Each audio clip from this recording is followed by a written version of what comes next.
Hola, soy Lina Carrascal. Soy mamá por adopción. Y estas son las historias de familias adoptivas diferentes a la mía.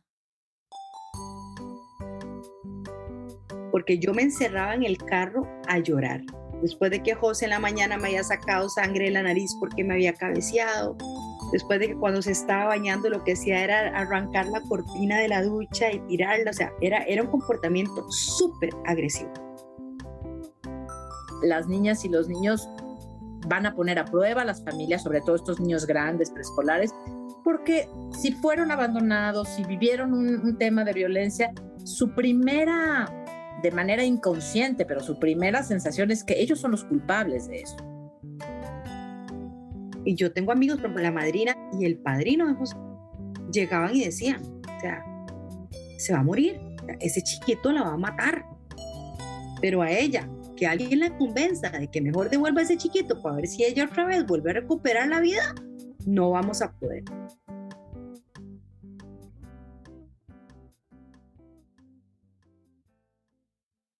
En este episodio, que es el número 18, voy a empezar con las historias de personas que han solicitado la adopción de niños de la segunda infancia.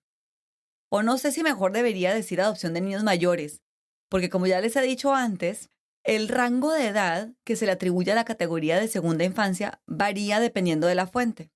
Pero bueno, básicamente estamos hablando de niños que llegan a sus familias adoptivas teniendo recuerdos vívidos de sus experiencias pasadas, que probablemente han experimentado pérdidas en su vida, a pesar de su corta edad.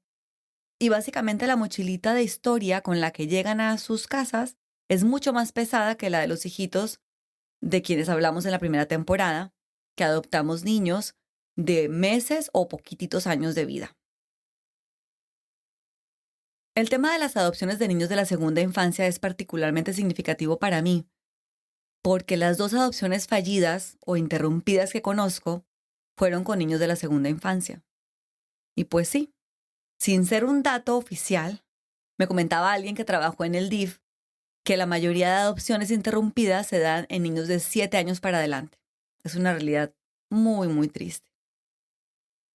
Por las dudas, aclaro que una adopción interrumpida o fallida pasa cuando un niño o niños son aceptados y se van con una familia preadoptiva, alcanzan a ser parte de esa familia por un tiempo, meses, pero a veces incluso más de un año. Puede ser que hasta les hayan llegado a cambiar el nombre. Y por varias razones, puede ser por decisión de la familia o por el gobierno, la institución que los dio en adopción, se interrumpe la adopción y esos niños regresan a la casa hogar, el albergue o el hogar de paso en el que estaban antes, a llamarse como se llamaban antes. Es una ruptura más, una ruptura tremenda. Yo personalmente creo que deja una huella imposible de borrar en una personita. Se podrá trabajar, sí, pero ahí va a estar siempre. De esos dos casos que conocí, fui muy cercana a uno y fue algo que me marcó muchísimo. Intenté ayudar y no pude. El asunto sobrepasaba mis capacidades y quienes las tenían creo que no dieron la ayuda correcta. Esa familia, hasta donde yo sé, recibió mala asesoría y me dolió muchísimo. Me dolió el alma ver el final de la historia. De manera que una de las grandes motivaciones que me llevó a hacer este podcast y hablar de adopción fue hacer un aporte para que se reduzcan y ojalá se acaben por completo las adopciones interrumpidas. Es un sueño guajiro, supongo, pero de que me encantaría, me encantaría. En la historia que contamos hoy está presente este tema de las adopciones interrumpidas. Entonces, les puedo anticipar que va a ser duro. Y no hay malas palabras, pero tal vez yo no lo escucharía con niños alrededor. No se los recomiendo. Y por cuidar la privacidad del chiquito justamente que protagoniza esta historia, vamos a usar solo su primer nombre, que es un nombre muy común en toda Latinoamérica, y para referirme a su mamá voy a usar un seudónimo. Como este podcast, gracias a su magia, ya es muy internacional, la historia de hoy ocurre en Costa Rica y será Marielos quien nos la cuente. Una mujer que estando soltera decidió convertirse en mamá y presentarse a un proceso de adopción de uno o unos niños de la segunda infancia. Y me voy a extender en los antecedentes porque aunque no lo he hecho mucho en los relatos anteriores de esta segunda temporada, en este caso son un contexto importante para la historia y para entenderla a ella y por qué actuó como actuó. Resulta que yo me casé joven, me casé de 22 años y en ese entonces recién había salido de la universidad, estaba con un año apenas a nivel de trabajo profesional y resulta que mi esposo quería hijos en ese momento y yo no. De alguna manera por ahí empezó el problema hasta que esta relación terminó. Pasan los años y me caso por segunda vez. También llega el tema de los hijos, pero yo todavía no quería tener hijos. Acababa de montar su propia empresa y su vida profesional era su prioridad en ese momento. Y por otras razones, deciden divorciarse también. Y cuando ya estamos en el proceso de divorciarnos, nace mi primera sobrina. Ella también es hija de corazón. Mi hermana tiene 2 hijas de corazón. Cuando ya nace ella, en el corazón de nosotros, tenía 5 meses de nacida. Fue diferente. Llegó Isabela y yo me desviví. Mira, pero fue una cosa espectacular. Cada quien tiene momentos diferentes para las cosas en la vida y a mí para eso me agarró vieja. Notarán que a pesar de tener una historia difícil, Marielos tiene esta capacidad maravillosa de reírse de sí misma y de las situaciones. Realmente yo no sé qué le pasa a otras mamás, pero en ese caso para mí fue increíble.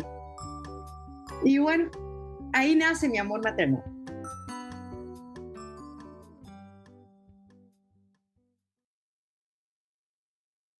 Ya con 30 y tantos años de edad, empresaria, independiente y con total claridad de lo que quería en la vida, decidió que quería ser mamá y que iba a intentar embarazarse a través de tratamientos de fertilidad asistida. Pero eso no era tarea fácil, porque resulta que en Costa Rica estaban prohibidos los tratamientos de fertilización in vitro. Estaba prohibida en Costa Rica del todo. No se podía. No había alternativa. De hecho, en Costa Rica se abrió la posibilidad de in vitro o de fecundación artificial después por una orden de la Corte Interamericana de Derechos Humanos. Se me hizo loquísimo escuchar esto. Antes de 2016 era ilegal practicarse ese tipo de tratamientos de fertilidad asistida. Pero eso no frenó a Marielos. Solo había una clínica privada que las hacía, pero había que estar yendo o a Panamá o a Colombia. Y entonces empecé yo con los procesos. Yo, saliéndome del canasto, me fui a un banco de esperma y me conseguí posibles donantes anónimos, porque yo dije, ya tengo 2 divorcios, ya yo no quiero seguir con esto fallido. Y yo me acuerdo que había familia que me decía tías y todo, pero búscate un patas vueltas que te lo haga. Y yo le decía, no, es que no es mi objetivo. O sea, si yo no voy a estar con una pareja que me va a ayudar y acompañar y apoyar en todo el proceso de criar un hijo, mejor lo tengo sola. Después de varios procesos y 3 pérdidas, emocionalmente ella estaba ya muy desgastada. Cada pérdida era un duelo impresionante y decidió hacer una pausa y revisar el tema. Y pues uno a veces quiere planear, pero la vida se encarga y empiezan a llegar señales. A los pocos meses de parar sus tratamientos de fertilidad asistida, le dio chikungunya. Ella viajaba muchísimo por trabajo y en un viaje a Ecuador contrajo el virus. Y regreso bastante afectada y el doctor de una vez me dice, 2 años sin poder tratar otro proceso de fecundación porque no se sabían los efectos secundarios, habían cosas de hidrocefalia y otros que se decía y no nos íbamos a nosotros a arriesgar a que algo así pudiese pasar. Cuando me contó esto, se me revivieron recuerdos porque justo cuando yo estaba en mi pico de tratamientos de fertilidad, estaba también en su pico el tema del chikungunya. Y para quienes no sepan, es un virus que se contrae por picadura de mosquito. Entonces en el trópico era donde había más peligro y yo estaba viajando a Colombia para esos tratamientos, entonces tenía que tener muchas precauciones para que no me diera. Me acuerdo que quise hacer un viaje como a la playa o algo así y no lo hice porque donde me llegara a picar el bichito, se me dañaban todos los planes. Porque así como le pasó a ella, podía ser, mejor dicho, catastrófico para la búsqueda loca del embarazo en la que nos habíamos metido Walter y yo. Así que debíamos estar Marielos y yo en un proceso paralelo, como al mismo tiempo, y nos iba a llevar a las dos al mismo lugar. A meses de que se cumplieran esos 2 años, Marielo estaba otra vez muy ilusionada y lista para retomar sus intentos de embarazarse. Pues le vuelve a dar chikungunya, esta vez en Perú, y esta vez era otra cepa, y ahí sí se puso grave, grave. Me mandaron de emergencia a Costa Rica, aquí me recibieron, me hospitalizaron. Me tuvo 10 días hospitalizada y casi me muero. No les digo, uno puede hacer planes, pero la vida o el de arriba se encarga de mostrarle a uno el camino. Cuando yo estaba en el hospital, yo me puse a hablar con Dios. Y yo le dije, ¿será que es que lo que yo quiero hacer no es lo que debo hacer? Porque cuando ya estoy cerca de volver a tratar, otra vez vuelvo a caer. Y aquí me volví a identificar con Marielos. Me acordé cuando después de un tratamiento en el que, con un protocolo fuerte de medicamentos, mi cuerpo produjo muy poquitos óvulos y tuvimos que parar ese ciclo porque no valía la pena extraer tan poquitos. Quienes hayan hecho tratamientos de fertilidad van a entender perfecto de lo que les hablo. Y entonces en el siguiente tratamiento me ajustaron la dosis basados en la experiencia anterior y, imagínense, ovulé todavía menos. Era inexplicable para los doctores. También me acordé cuando después de que mis óvulos definitivamente no funcionaron, decidimos ahí sí usar una donante y cuando los óvulos de la donante, que era pues la donante top de la clínica, resultaron en embriones de tan mala calidad que no valía la pena implantarlos, siendo que no había fallado ni una. Todas las mujeres que habían usado sus óvulos se habían embarazado y habían parido. Bueno, pues en nuestro caso, los embriones no se habían podido transferir. Y hubo más de cosas como esta. Así que me pasó idéntico que a Marielos. Aclaro que sin ser muy creyente. En esa época yo no creía casi en Dios. Pero todas esas cosas que me fueron pasando, un día me hicieron pensar. Dije, me parece que ya es momento de escuchar o de realmente ver todas estas señales, porque ya en vez de un señalamiento pequeño parecía una valla gigante con luces y todo que me estaba mostrando que había un desvío, que por ahí no era la cosa, y ya seguir derecho era estrellarme, o estrellarnos Walter y yo. Volviendo a Marielos, cuando ya se había recuperado y después de esa conversación que tuvo con Dios en el hospital, Casualmente se da la noticia de que en Costa Rica se da la apertura para que podamos hacer adopciones monoparentales. Antes de eso se requería estar o bien casados o bien en unión de hecho, con testigos y toda la cuestión notarial. Antes de eso, monoparentales no.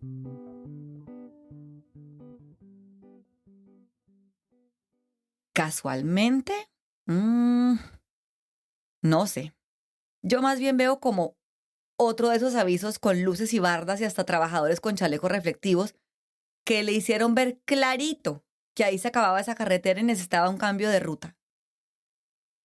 Si para ustedes esto suena como, ay, otra vez Lina con sus cuentos de señales y vainas místicas y sobrenaturales, listo, está bien.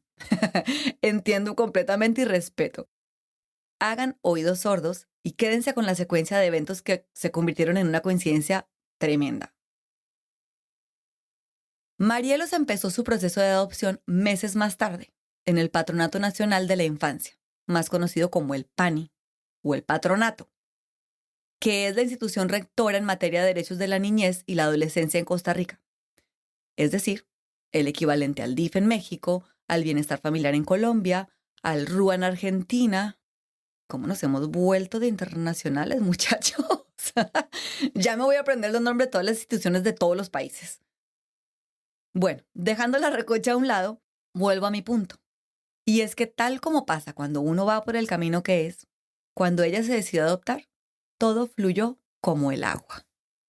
Fue un proceso súper rápido. Cada vez me convenzo más de que la idea de adoptar es muy demorado, es un mito muy grande. Que claro, hay gente que se demora, pero no es la norma. Entre que Marielos hizo el taller con el que se empieza el trámite en Costa Rica y terminó todos los estudios, el psicológico, el social, la parte económica, los estudios médicos y demás, y la llamaron a tomar el taller preadoptivo y entró al pool de familias adoptantes, es decir, que recibió la idoneidad, empezó a esperar una asignación, pasaron solo 7 meses. Ella tenía clarísimo que quería un varoncito o varoncitos. Estaba abierta a recibir una pareja de hermanos biológicos. Pero hombres, porque por su profesión había sufrido discriminación por ser mujer, incluso desde la universidad y después en el campo laboral. Entonces no quería eso para una hija suya. Además ya tenía 2 sobrinitas por parte de su hermana, quería conservar el apellido, pero sobre todo quería un partner todoterreno como ella. Tengo una finca de ovejas y tenemos ganado, que es el hobby, y la idea mía era que me acompañara. Y resulta que yo llevaba a mis sobrinas y esas, ay, es que el pelo, ay, es que no sé qué, ay, es que el estiércol, ay, es que huele feo. Y yo, ay, no, qué terrible, ¿verdad? Y para Pérez eran 2, y entonces no tenían ese contacto con el campo. Y yo dije, no, yo necesito que realmente quien vaya a estar conmigo sea los que se pone igual las botas y se va conmigo. En medio de la espera, empiezan las asignaciones y a ella nada que le llegaba la llamada. Hubo amigos que hicieron igual el proceso conmigo, que fueron aceptados ya igual en diciembre para el grupo de familias idóneas y ya en febrero tenían a su hijo o a su hija. Fueron súper rápidos. Y entonces yo era así como, uy, ¿será que no hay un niño compatible, verdad?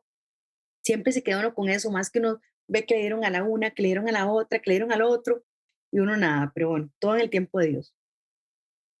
Después de 8 meses de espera, que realmente tampoco es tantísimo, la llamaron para ofrecerle un par de hermanitos. Pero resultó que tenía necesidades de salud muy especiales y que iban a necesitar una mamá 100% en casa. Y pues como madre soltera, si dejaba de trabajar para dedicarse a ellos, ¿quién los mantenía?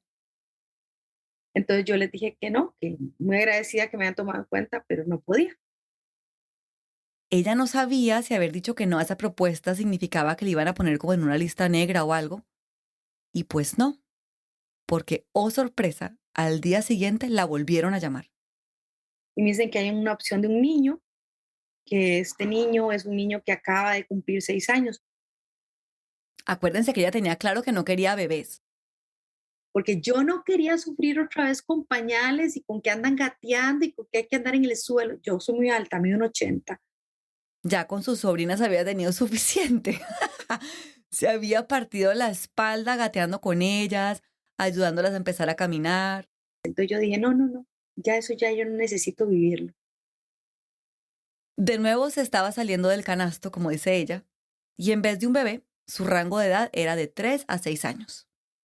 Entonces de entrada la propuesta de ese niño se acomodaba, pero pidió que le contaran un poquito más de detalles.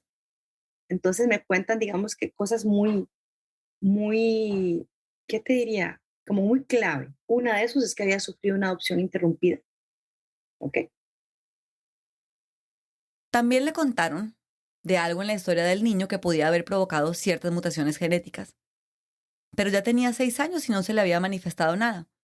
Sin embargo, acuérdense que hay gente que le tiene muchísimo miedo al tema genético y piensan que tiene más peso del que en realidad tiene en la vida de una persona. Entonces, que si yo aceptaba esas cosas, porque usualmente no lo aceptaban. Pues ella dijo que sí. Pero esto era una llamada, digamos que preliminar, no era la llamada oficial.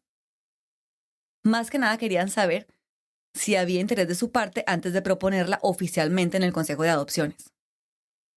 Y para que vean las coincidencias por cosas del destino, el caso de Marielos no entró a consejo cuando estaba programado originalmente, sino que se retrasó 3 semanas. Y entonces un día después de su cumpleaños, le dieron el mejor regalo que le han podido dar en su vida. Le dieron la noticia de que ya era mamá. Ay, Lina, usted no tiene idea todavía. Usted me va a poner a llorar. Resulta que hemos ido 5 familias por él. Yo era la única monoparental. Las otras 4 familias eran familias de padre y madre. Y resulta que lo más importante es que José quería una mamá. Él no quería era una familia como tal, sino era una familia. Mira, yo lloraba como desconsolada, pero era mi regalo de cumpleaños. Yo también lloraba cuando Marielos me contaba esto, porque es que él la eligió a ella. Su deseo de tener solo mamá hizo que descartaran a las demás familias y que la elegida fuera ella. Empieza un proceso de preparar a José para la nueva mamá.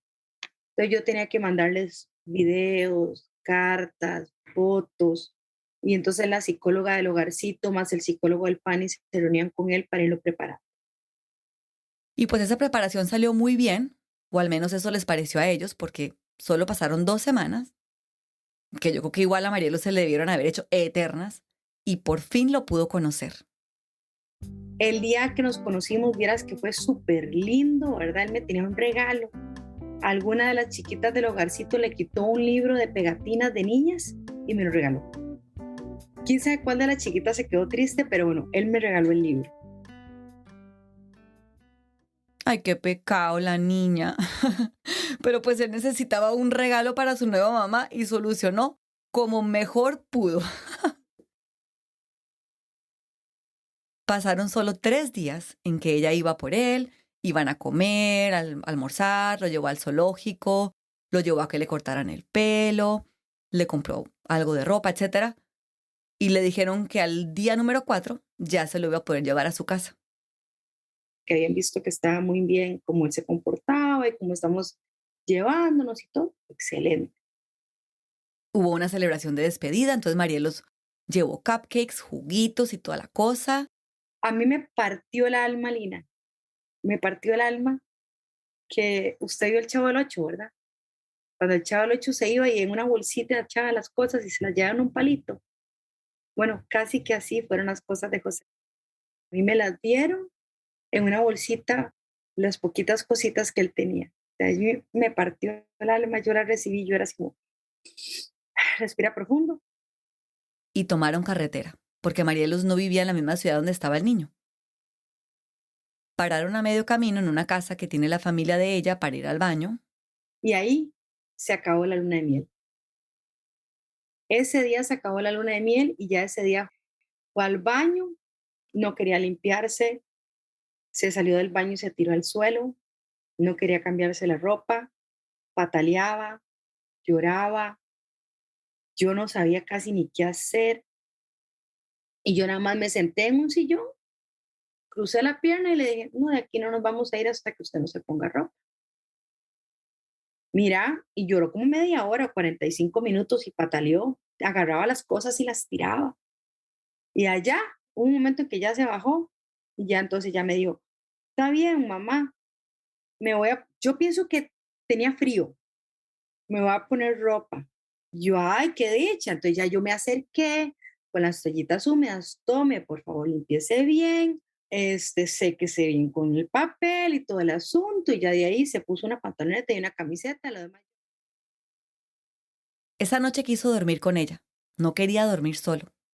Le daba miedo, porque decía que en el hogarcito les contaban el cuento de la Llorona. Imagínense. Al parecer para que no se levantaran de la cama. Ese día, digamos que la noche pasó sin mayor novedad, pero los días eran bastante difíciles. O sea, bastante difíciles es que me pateó, me pegó, me cabeció, me pellizcó, me escupió, me jaló el pelo. A mi mamá la pellizcó, la pateó, le jaló el pelo. A mi hermana la mordió, la pellizcó, la pateó. Mira, pero una cosa que yo había días que no sabía qué hacer. Por ejemplo, yo tuve que ir a la semana al PANI de nuevo y nosotros allá en un restaurante comiendo, tirar la comida, patalear, gritar, yo llevármelo para el carro y donde estaba en el carro empezaba a gritar, mi mamá me pega y me quiere matar.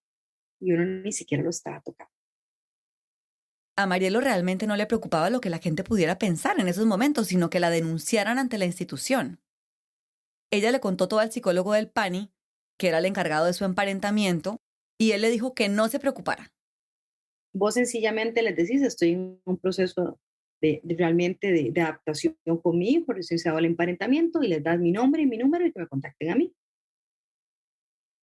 La cosa realmente era dura.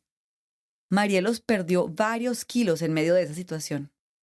Porque yo me encerraba en el carro a llorar. Después de que José en la mañana me había sacado sangre de la nariz porque me había cabeceado, después de que cuando se estaba bañando lo que hacía era arrancar la cortina de la ducha y tirarla, o sea, era un comportamiento súper agresivo. Hizo regresión de que no se bañaba solo, no comía solo. El psicólogo del PANI le había recomendado aprovechar sus 1,80 de estatura para físicamente contenerlo y servirle de barrera. De pronto, digamos que la gente que nada más me oye narrándolo no logra darse cuenta qué tanto fue, pero por ejemplo, acá a mi casa no lograba venir ni mi hermana, ni mi mamá, ni nada, porque, o sea, era un ring completo. A la señora que le ayudaba en su casa, que a veces le ayudaba cuidando al niño también, y que a diferencia de Marielos era bajita, medía menos de 1,50, le tocó también estar en ese ring de pelea. La agarraba con el matamoscas, con una raqueta, o sea, entonces yo era la que me tenía que interponer, porque si no, la agredía a ella casi más porque era pequeña. De manera que siguiendo el consejo del psicólogo del PANI de usar su cuerpo para hacer barrera física, lo hizo. Y entonces era ella la que se llevaba todas las agresiones en su casa. Por supuesto que desde afuera había gente cercana a ella que veía esto y se preocupaba muchísimo. Se preocupaban por Marielos. Y yo tengo amigos, por ejemplo, la madrina y el padrino de José, llegaban y decían, o sea, se va a morir, o sea, ese chiquito la va a matar, pero a ella, que alguien la convenza de que mejor devuelva a ese chiquito para ver si ella otra vez vuelve a recuperar la vida, no vamos a poder, porque ellos veían que la cosa de verdad era terrible, o sea, Imagínense cómo era la cosa que hasta sus padrinos consideraron que la solución era devolver al chiquito. María Elena Hernández, a quien escucharon en el episodio 12, es la directora de Hogar y Futuro, una casa hogar con muchísima trayectoria en la Ciudad de México. Conoce esta situación perfectamente, porque la mayoría de niños que ellos entregan en adopción superan los 5 años de edad. Las niñas y los niños van a poner a prueba a las familias, sobre todo estos niños grandes, preescolares, porque si fueron abandonados, si vivieron un tema de violencia, su primera, de manera inconsciente, pero su primera sensación es que ellos son los culpables de eso, ¿no? Algo está mal con ellos como para que quien los debía haber cuidado o querido en una primera instancia no lo haya podido hacer. Entonces, justamente van a poner a prueba a las familias por adopción en el sentido de no merezco ser querido y pues a ver si compruebo eso, ¿no? Entonces, esa fase de prueba, a veces hay ciertas lunas de miel, digamos, pero a veces entran a la fase de prueba muy rápido y es de verdad muy desafiante para las familias. No se conocen María Elena y Marielos, pero parece que María Elena estuviera hablando de Marielos cuando habla de lunas de miel cortas y niños que han pasado por traumas y buscan comprobar esta idea inconsciente que tienen de que todo lo que les ha pasado es culpa suya y que debe haber algo mal, entre comillas, en ellos, que los adultos no los han cuidado como ellos necesitan. Viniendo de alguien que trabaja en una institución que ha entregado a más de 700 niños y niñas en adopción, quiere decir que la historia de Marielos es la historia de muchas otras familias. Y la realidad es que a Marielos no la habían preparado para esto. Tal vez le pueden contar que esas cosas pasan, pero otra cosa era estar ahí literalmente aguantando los golpes. Y ella no sabía qué hacer. Pero tenemos que entender las cosas por las que el hijo de Marielos había tenido que pasar en sus cortos años de vida. cambios por 3 hogarcitos más una adopción interrumpida. O sea, habían sido 6 duelos, porque la parte biológica, más 5 instituciones distintas en 6 años. Imagínense esto. Resulta que al momento en que se lo entregaron a Marielos, hacía solo 4 meses el niño había regresado al hogarcito, como le dice ella, a la casa hogar, después de haber estado 3 meses con una familia. O sea, por 3 meses había tenido otros papás y hasta unas hermanas. Pero esa familia había decidido interrumpir la adopción. Lo habían devuelto, así de duro como suena. Entonces, súmenle. Imagínense las huellas que esto deja en un niño que apenas está descifrando qué es el mundo y cómo desenvolverse en él. Su percepción de la humanidad era ruda Desde luego el niño no confiaba en los adultos. Las experiencias que había vivido en sus 6 años de vida le habían conectado el cerebro para no creer en lo que le prometían, para evitar apegarse a una persona porque no sabía esa persona cuánto tiempo iba a estar con él antes de dejarlo o de que se lo llevaran a otra parte. Lo otro que definitivamente yo creo que en las instituciones hay que trabajar fuerte es que cuando hay adopciones interrumpidas a nivel psicológico con los niños hay que trabajar más lo de los duelos y los cierres de procesos.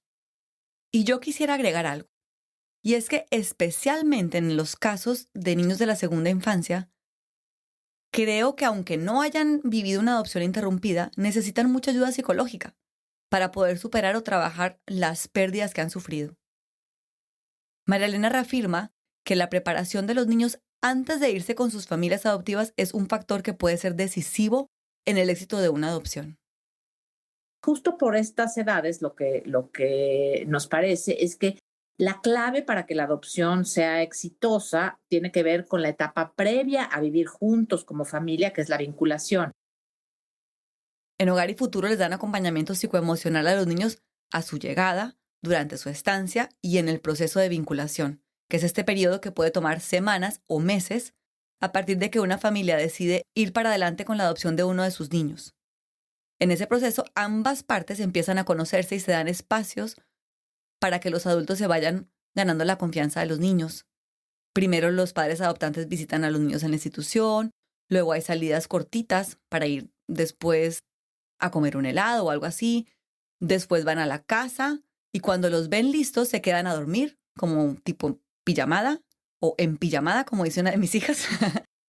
Y así hasta que el niño siente que esos adultos pueden proveer la protección y el amor que quieren, que necesitan, y entonces hasta participan en la decisión de cómo van a decorar su propio cuarto. Y en todo este proceso, como les decía, hay un acompañamiento psicoemocional de parte de la institución. Y la verdad es que es súper importante este involucramiento porque son las instituciones las que conocen a los niños, las que llevan meses cuidándolos o años. Y en eso creo que las instituciones, pues justo la diferencia que podemos hacer es amortiguar este tránsito, acompañar a los niños, ser parte de los procesos de vinculación.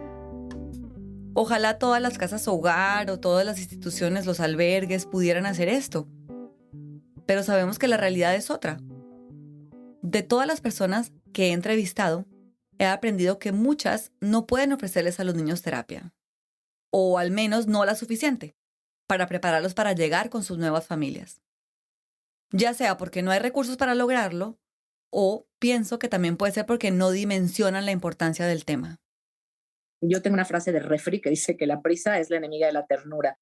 Y de verdad creo que cuando no nos damos el tiempo para cuidar esos procesos y sobre todo para atender las necesidades emocionales de los niños que están involucrados y un poquito se precipita la ida a vivir a una casa, ahí hay un factor de riesgo. En el caso del hijo de Marielos, con solo 4 meses de diferencia para pasar de una familia a otra, más de 3 instituciones diferentes en las que había estado, había un factor de riesgo. Yo creo que el niño no había terminado de procesar la ruptura de esa familia que tuvo por unos meses cuando ya estaba con una nueva mamá. La preparación que le hicieron por más buenas intenciones no pudo ser suficiente en tan poco tiempo. Yo creo que el niño no estaba preparado. Y a Marielos tampoco la habían preparado para lo que él estaba viviendo. Ella estaba desesperada, no sabía qué hacer. Y es que además todavía no les he terminado de contar todo. Hay más cosas que fueron saliendo después, cuando incluso se empezó a maltratar a él mismo. En el siguiente episodio vamos a ver qué pasó. Vamos a ver cuál es el final de la historia de Marielos y José después de ese momento tan duro por el que estaban pasando los dos. Los invito a buscar en mis redes sociales la foto del momento en que se conocieron y él le entregó el regalo de dudosa procedencia a su nueva mamá. Ese instante en el que empezó la luna de miel que duró solo 4 días. La encuentran en Instagram o en Facebook en @soymamaporadopción. Y escríbanme, me encanta leer sus mensajes. Y si esta historia o cualquiera de las que les he contado piensan que le puede interesar a alguien, compártanselo. Compártanle el podcast. Solo tienen que buscar Soy Mamá por Adopción en cualquiera de las plataformas de audio digital y ahí lo van a encontrar, en Spotify, en Apple Podcasts, en Google Podcasts, en todas. Siento que todavía hay mucho camino por recorrer para desmitificar y normalizar la adopción, especialmente si hablamos de casos de adopción como los que estoy tocando en esta temporada. Así que si me ayudan a llegar a más personas, se los agradecería profundamente. Nos vemos en el próximo episodio.